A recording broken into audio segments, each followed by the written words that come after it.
risalah ini kita hanya ingin menunjukkan bahwa mazhab yang 4 itu pendapat-pendapatnya semua berdasarkan Al-Quran dan As-Sunnah serta Al-Ijma' dan Al-Qiyas. Jadi kalau ada mengatakan tinggalkan mazhab, ayo kita kembali kepada Quran Sunnah, apa dia pikir ulama yang 4 ini enggak pegang Quran Sunnah? Apa dia pikir ulama yang 4 ini ijtihad dari kantongnya? Apa dia pikir Al-Imam Asy-Syafi'i, Imam Malik, Imam Abu Hanifah, Imam Ahmad itu ngarang-ngarang pendapat dengan mengabaikan Al-Quran, As-Sunnah, Ijma' dan Qiyas? Enggak dong. Ulama yang 4 ini berpegang teguh kepada Al-Quran, berpegang teguh kepada As-Sunnah, kepada Ijma', kepada Qiyas. Apa yang disajikan kepada umat itu hasil pemahaman beliau, pemikiran beliau, penggalian beliau daripada Al-Quran, As-Sunnah, Al-Ijma' dan Al-Qiyas. Ya ikhwan, itulah kesaksian ulama-ulama yang menjadi pelajaran buat kita bahwa memegang mazhab itu di zaman sekarang ini sangat penting dan sangat perlu, saudara. Jadi jangan malu mengatakan kita bermazhab, jangan. Assalamualaikum warahmatullahi wabarakatuh. Bismillah walhamdulillah wassalatu wassalamu ala rasulillah wa ala alihi wa sahbihi wa mawalah. Allahumma anfa'na bima 'allamtana wa 'allimna ma yanfa'una. Allahumma zidna ilma warzuqna fahma wa atina hikmah. Allahumma barik lana fi majlisina hadha birahmatika ya arhamar rahimin.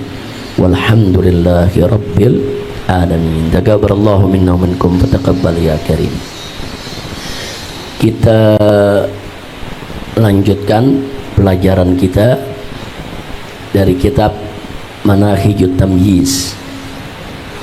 Kita sudah sampai halaman 96.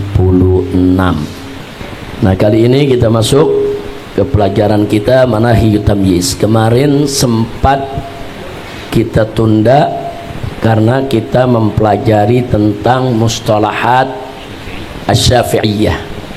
Jadi kemarin sempat beberapa kali pertemuan kita tuntaskan pelajaran kita tentang istilah-istilah yang digunakan dalam mazhab Imam Syafi'i. Sekaligus kita berkenalan dengan sejumlah ulama-ulama yang muktamad, kitab-kitab yang muktamad dalam mazhab Imam Syafi'i. Jadi kita sudah pelajari yang mazhab Abu Hanifah, kita sudah paparkan yang mazhab Malik, dan kita sudah bahas dengan panjang lebar yang mazhab Imam Syafi'i radhiyallahu ta'ala anhum ajma'in.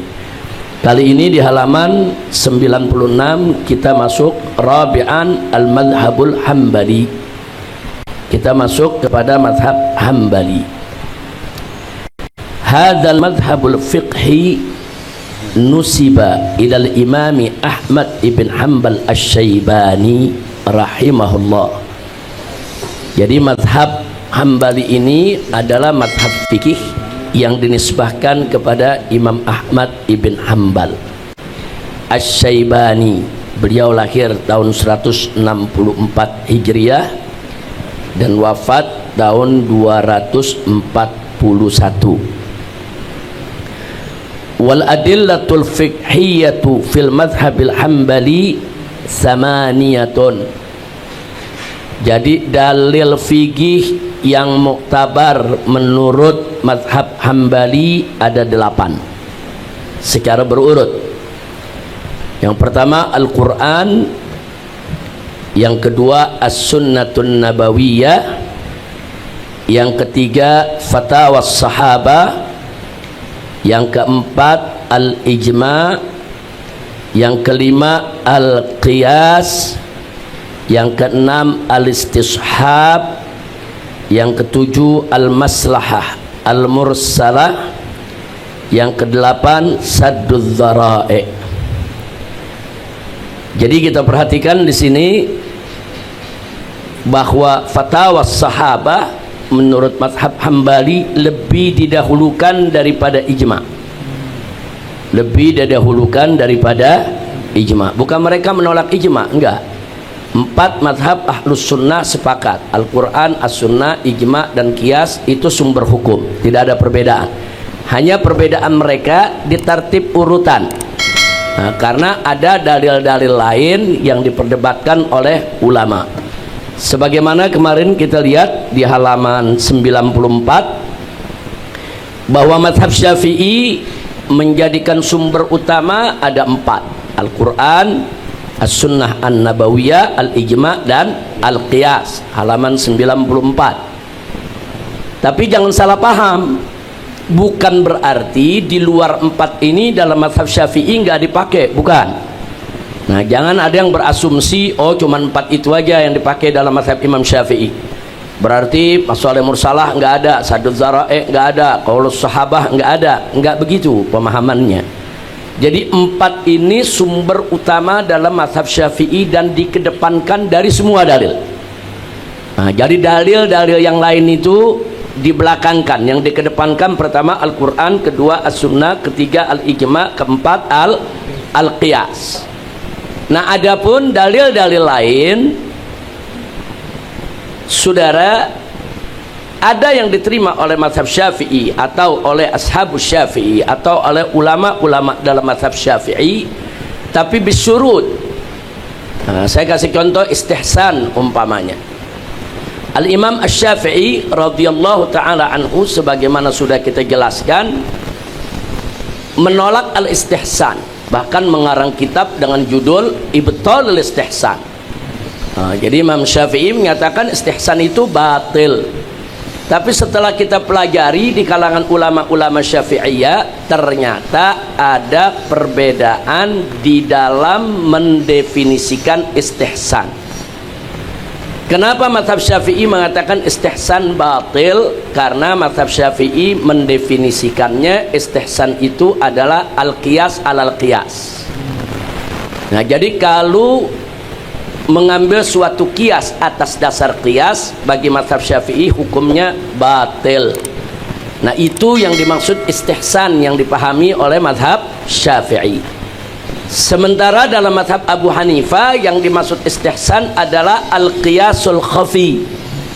Ada al-qiyasul jali, qiyas yang nyata, jelas, saudara, hubungan antara aslun dengan far'un itu mudah ditelusuri. Tapi ada juga qiyas khafi, hubungan aslun dan far'un itu perlu penelitian lebih mendalam. Nah, menurut mazhab Abu Hanifah itu bukan qiyas alal qiyas, tapi itu qiyas khafi. Nah, sehingga saudara, ulama-ulama mutaakhirin dari mazhab Imam Syafi'i mengambil jalan tengah. Selama istihsan itu qiyas alal qiyas, tetap kita tolak. Tapi kalau istihsan itu qiyas khafi, bisa kita terima selama tidak bertentangan dengan yang 4 yang kita sebutkan tadi, Al-Quran, As-Sunnah, Al-Ijma' dan Al-Qiyas. Atau contohnya qaulus sahabah. Dalam mazhab Syafi'i yang 4 ini qaulus sahabah nggak ada, ya ikhwan. Tapi bukan berarti mazhab Syafi'i menolak aqwalus sahabah, tidak. Nah, aqwalus sahabah bisa diterima, tapi dengan syarat. Contoh umpamanya, qaulus sahabah bisa diterima kalau ada uslub umirna atau nuhina, kami diperintahkan atau kami dilarang. Nah, itu dalam mazhab Syafi'i masih bisa diterima, karena ada isyarat sebetulnya sahabat itu bukan pemikiran sendiri, tapi dinisbahkan kepada Nabi. Hanya saja tidak dilakukan dengan lafaz yang sorahatan. Itu dalam ilmu hadis itu sangat dikenal tuh, ya ikhwan, hal-hal seperti itu. Jadi, atau kalau sahabat bisa diterima kalau dalam hal-hal yang nggak mungkin sahabat ijtihad. Oh, ini bukan perkara ijtihad. Kalau sahabat menyampaikan sesuatu bukan dari perkara ijtihad, kemungkinan besar ihtimal mereka mendengar dari Nabi kita Muhammad sallallahu alaihi wasallam. Nah, syarat-syarat seperti itu kadang-kadang mazhab Syafi'i juga pakai qaulus sahabah. Bahkan dalam hal-hal yang sunnah, qaulus sahabah banyak dipakai. Katakan marasilus sahabah umpamanya. Marasilus sahabah itu dalam ilmu hadis dhaif, saudara. Tapi sebagaimana sudah saya jelaskan dalam pengajian bulanan tentang hadis dhaif, ya ikhwan, ternyata hadis dhaif itu bisa digunakan sebagai dalil selama dia bukan hadis palsu, selama dhaifnya tidak berat, dan selama dalam urusan fadailul a'mal, atau dalam yang mustahabbat, atau dalam yang mubahat, atau dalam perkara tarkil makruhat, saudara. Nah, hal-hal begitu walaupun itu dhaif, walaupun itu marsilus sahabat, ternyata dalam mazhab Syafi'i tetap dipakai. Nah, jadi saya hanya mengingatkan, kalau disebutkan cuma 4 bukan berarti yang lain ditolak, bukan. Yang lain diperdebatkan. Hatta dalam mazhab Imam Syafi'i, selain Al-Quran, As-Sunnah, Al-Ijma' dan Al-Qiyas, selain yang 4 ini, dalam mazhab Imam Syafi'i diperdebatkan. Ada yang nerima, ada yang nolak, ada yang nerima dengan syarat, ada yang syaratnya ringan, ada yang syaratnya ketat, dan seterusnya. Nah, sekarang kita kembali ke mazhab Hambali, pelajaran kita hari ini. Nah, sementara mazhab Hambali, fatwa-fatwa sahabat itu sangat berperan, saudara. Bahkan sering, saudara, lebih dikedepankan daripada ijma setelah sahabat. Nah, kemudian kita lihat lagi di sini al-qiyas, al-istishab, al-maslahatul mursalah, wasaddudz dzara'i. Istihsan tidak ada, ya ikhwan. Nah, istihsan tidak dimasukkan di sini, al-uruf juga enggak dimasukkan di sini. Bukan berarti mazhab Hambali anti uruf, bukan berarti mereka juga anti terhadap istihsan, tidak. Ternyata kita pelajari dari kitab-kitab usul fikih daripada mazhab Hambali, mereka nerima itu semua, hanya saja dengan syarat-syarat yang mereka tetapkan, sebagaimana yang kita bahas dalam mazhab Syafi'i tadi. Ala kulli hal, saya bayan likulli dalilin fi fasli min hadhihi risalah. Ini semua dalil-dalil yang kita sebutkan tadi akan dijelaskan satu persatu pada pasalnya nanti dari risalah ini. Min ahammi musannafatihil fiqhil hambali hiya. Nah, di sini kita sebutkan, saudara, secara random dari zaman ke zaman, kitab-kitab dari mazhab Hambali yang sangat terkenal, saudara, khususnya dalam persoalan fikih. Yang pertama adalah Mukhtasar Al-Haraki li Abil Qasim Umar ibn Husain ibn Abdullah, yang wafat pada tahun 334 Hijriyah. Nah, ini termasuk salah satu kitab pegangan di mazhab Hambali. Begitu juga kitab Ru'usul Masail atau Kitabul Khilaf As-Saghir li Syarifil Imam Abdul Khaliq bin Isa Al-Hashimi, yang wafat tahun 470 Hijriyah. Tadi wafat tahun 334, artinya abad keempat. Kali ini wafat 470 Hijriyah, artinya abad ke-5. Dari abad ke abad dalam mazhab Hambali juga lahir ulama-ulama yang sangat disegani, dihormati, dan kitab-kitabnya menjadi rujukan bagi mazhab Hambali. Kemudian ada lagi kitab Al-Hidayah li Abil Khattab Al-Kaluzani Mahfud bin Ahmad, yang wafat tahun 510 Hijriyah. Kemudian ada lagi yang keempat, kitab Al-Mustaw'ib lil Allama Muhammad ibn Abdullah ibn Husain As-Samiri, yang wafat tahun 616. Kemudian yang berikutnya ada lagi kitab Al-Muharrar lil Imam Majduddin Ibn Taimiyah. Nah, Ibn Taimiyah juga punya kitabnya dalam bidang fikih yang banyak dijadikan rujukan, yaitu di dalam mazhab Hambali, saudara, yang wafat tahun 728 Hijriyah. Jadi sekali lagi, Ibn Taimiyah tidak anti mazhab, mazhab fikihnya ikut Hambali, ya ikhwan.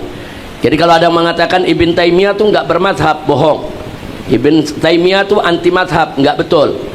Ibn Taimiyah dalam soal fikih bermazhab kepada Imam Ahmad Ibn Hambal, walaupun ya di sana ada ikhtiarat Ibn Taimiyah, ada pendapat-pendapat Ibn Taimiyah yang keluar dari mazhab Hambali, saudara. Bahkan berbeda dengan mazhab Ahlus Sunnah. Contoh seperti perbedaan Syiah dan Ahlus Sunnah dalam tolak, saudara. Tolak 3 sekaligus jatuh 3, itu Ahlus Sunnah sepakat semua mazhab. Tapi dalam mazhab Syiah Ja'fari, tolak disebut 3 sekalipun tetap jatuhnya 1. Nah, dengan alasan karena setiap tolak itu ada iddahnya, jadi nggak bisa 3 sekaligus. Nah, ternyata Ibn Taimiyah memilih pendapat ini. Ibn Taimiyah dalam ijtihadnya memilih pendapat tolak 3 sekaligus tetap jatuh 1. Nah, ini hanya sekedar contoh Ibn Taimiyah dia mujtahid, dia ulama, dia ijtihad dalam mazhab Hambali. Ya, secara umum beliau ikut mazhab Hambali. Tapi ada pendapat-pendapat yang beliau nggak ikut mazhab Hambali, bahkan nggak ikut ahlus sunnah. Nah, itu bisa kita dapatkan dalam kitab Ikhtiarat Fiqhiyah li Ibn Taimiyah, ya ikhwan. Baik, kita lanjutkan.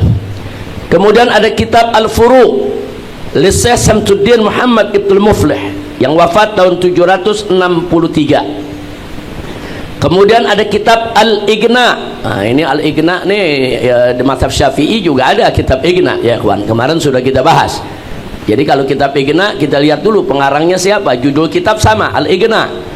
Nah, ini Al-Ighna li talabil intifa lil Allama al-Muhaqqiq Musa ibn Ahmad al-Hijazi yang wafat tahun 968 Hijriah.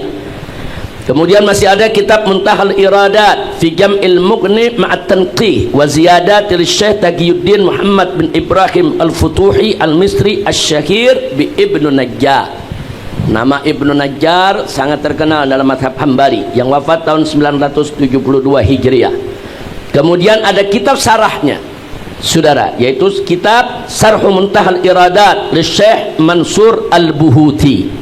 Nah, ini Al-Buhuti ini sangat terkenal dalam mazhab Hambali, saudara. Beliau punya ada kitab khusus fikihnya yang wafat tahun 1051. Kemudian ada lagi kitab Kasful Qina an Matanil Ighna lil Buhuti aidan. Nah, ini Kasful Qina an Matanil Ighna. Ini syarah daripada kitab Ighna yang tadi kita sebutkan di nomor 7. Wa hunaka iddatul kutubil masyhura li Syekh Muwaffiquddin Ibn Qudamah Al-Maghdasi rahimahullah yang wafat tahun 682. Ibn Qudamah ini boleh dikatakan ulama legenda dalam mazhab Hambali, ya ikhwan. Nah, beliau punya kitab cukup banyak, saudara. Nah, salah satunya adalah kitab Al-Mughni yang sangat terkenal.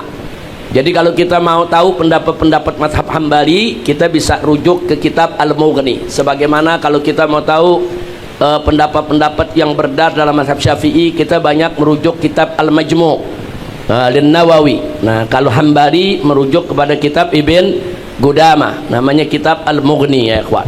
Nah, di sana juga ada kitab Al-Kafi wal Mughni wasyafi, kemudian Syarhul Kabir lil Mughni dan seterusnya.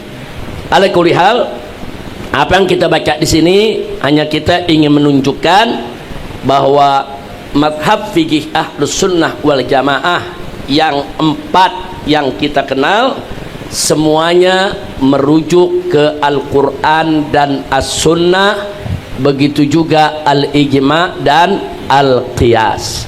Nah, ini sengaja kita tandaskan dalam risalah ini, saudara, untuk mengkanter, menangkal, saudara, kalau ada ajakan-ajakan umat diajak untuk keluar dari madhab. Almarhum Asy-Syahid Muhammad Said Ramadan Al-Buti mengarang satu kitab judulnya Alla Madhabiyya Akhtaru Bid'atin fi Syari'atil Islamiyah. Alla Madhabiyya, bebas madhab itu, ini judul kitabnya. Alla Madhabiyya, bebas madhab itu, akhtaru bid'atin, bid'ah yang paling berbahaya, fi syariatil islamiyah, di dalam syariat Islam. Jadi beliau jelaskan di sana apa sih bahayanya orang melepaskan diri dari madhab, apa sih bahayanya orang bebas madhab, apa sih bahayanya, saudara, orang tidak mau berpegang kepada salah satu madhab. Dijelaskan dengan panjang lebar dengan argumentasi yang luar biasa. Dan saya pernah jelaskan di sini, ada seorang ulama zaman ini muasir, yaitu Ustadz Dr. Mustafa Al-Khid. Mustafa Al-Khid ini yang mengarang kitab Al-Fiqhul Manhaji fil Madhab Syafi'i, fikih sistematis dalam madhab Syafi'i. Kitabnya sangat terkenal, ya ikhwan, Al-Fiqhul Manhaji. Beliau dalam salah satu judul kitabnya Atharu Ikhtilafil Qawaidil Usuliyah fi Ikhtilafil Ulama, judul kitabnya Atharu Ikhtilafil Qawaidil Usuliyah, yaitu pengaruh perbedaan kaidah usul fi ikhtilafil ulama, di dalam perbedaan pendapat di antara ulama. Nah, bagaimana kaidah usul itu punya pengaruh kuat sehingga terjadi berbagai perbedaan pendapat di dalam persoalan fikih. Di mukaddimah kitab tersebut beliau menceritakan, menarik.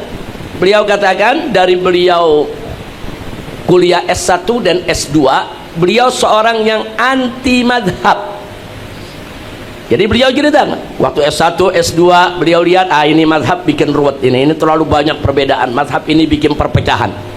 Nah, sehingga dia kalau ditanya orang, pokoknya madhabnya Islam, pegangnya Quran dan Sunnah, saudara. Nah, suatu ketika beliau cerita, waktu beliau mengambil S3 di Universitas Al-Azhar. Nah, waktu beliau mengambil S3, beliau mendapat satu mata pelajaran, judulnya tadi, judul kitabnya, judul mata pelajarannya Atharu Ikhtilafil Qawaidil Usuliyah fi Ikhtilafil Fuqaha, pengaruh perbedaan kaidah usul di dalam perbedaan pendapat di antara para ahli fikih. Nah, beliau pelajari dengan dosennya, kemudian beliau tertarik dengan pelajaran itu dan beliau minta izin kepada dosennya supaya disertasi dia tentang itu. Nah, beliau buatlah disertasi S3, saudara, tentang madah atau materi pelajaran yang beliau pelajari.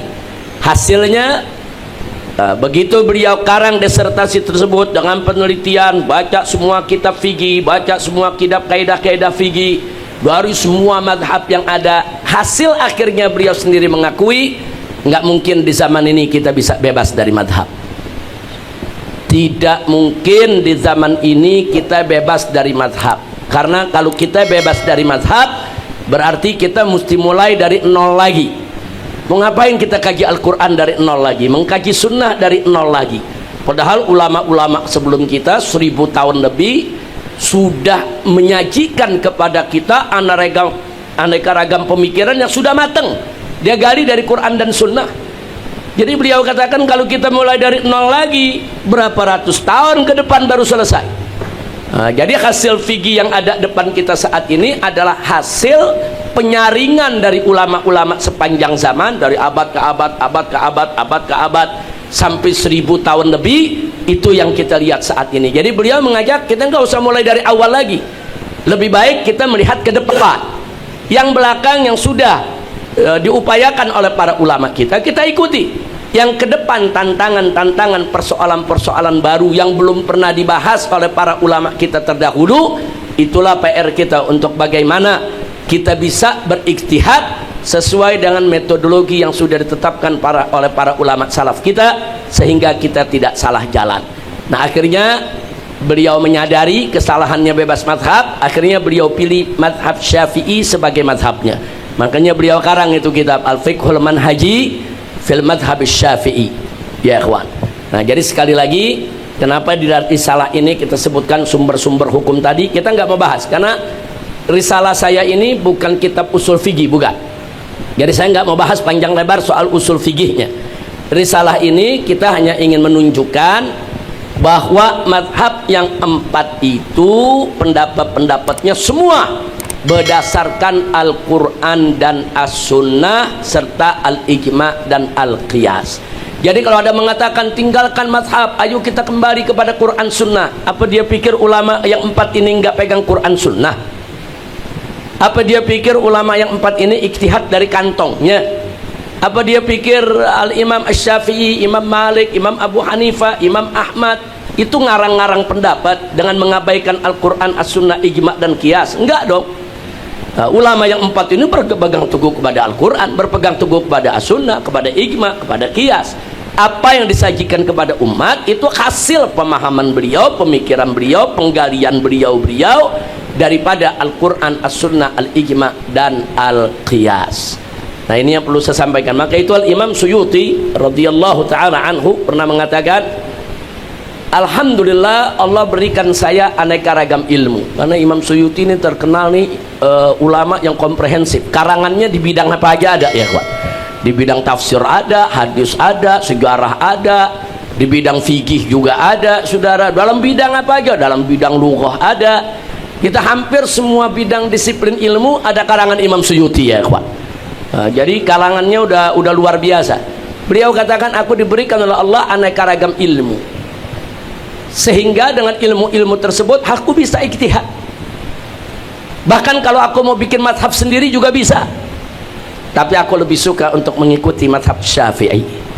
Nah, kenapa beliau katakan? Karena kalau aku bikin mazhab lagi, mulai dari awal lagi, nol lagi, terlalu buang waktu. Kenapa aku harus buang waktu percuma? Aku punya masa. Nah, jadi sekali lagi ya ikhwan, itulah kesaksian ulama-ulama yang menjadi pelajaran buat kita, bahwa memegang mazhab itu di zaman sekarang ini sangat penting dan sangat perlu, saudara. Jadi jangan malu mengatakan kita bermazhab, jangan. Ulama-ulama dulu nggak malu. Fulan bin Fulan Asy-Syafi'i, Fulan bin Fulan Al-Maliki, Fulan bin Fulan Al-Hambali, Fulan bin Fulan Al-Asy'ari. Nggak ada yang malu ulama-ulama dulu, ya ikhwan. Nah, jadi ada rasa malu bukan pada tempatnya. Kalau dibilang bermazhab, malu. Seolah-olah orang kalau bermazhab itu kuno, orang kalau bermazhab itu konservatif, orang kalau bermazhab itu terbelakang, ya ikhwan. Nah, ini propaganda yang sengaja dimainkan oleh kelompok-kelompok yang anti madhab, yang pada akhirnya orang disuruh keluar dari madhab, akhirnya disuruh ikuti pendapat dia, akhirnya umatnya, pengikutnya bermadhab ke dia, saudara. Jadi nggak fair juga, orang disuruh keluar dari madhab terus ikutin madhab dia, nggak fair itu, ya ikhwan. Nah, ya, jadi sekali lagi, dan kalau umat semua disuruh kembali kepada Al-Quran dan As-Sunnah, saudara, tidak semua umat Islam mampu menggali hukum dari Al-Quran dan As-Sunnah.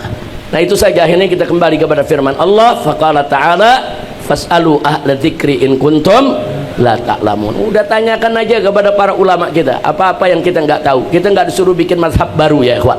Apa yang mereka sudah ijtihad, apa yang mereka sudah paparkan kepada kita dengan metodologi yang luar biasa, kita ambil, kita terima, sambil terus kita kaji.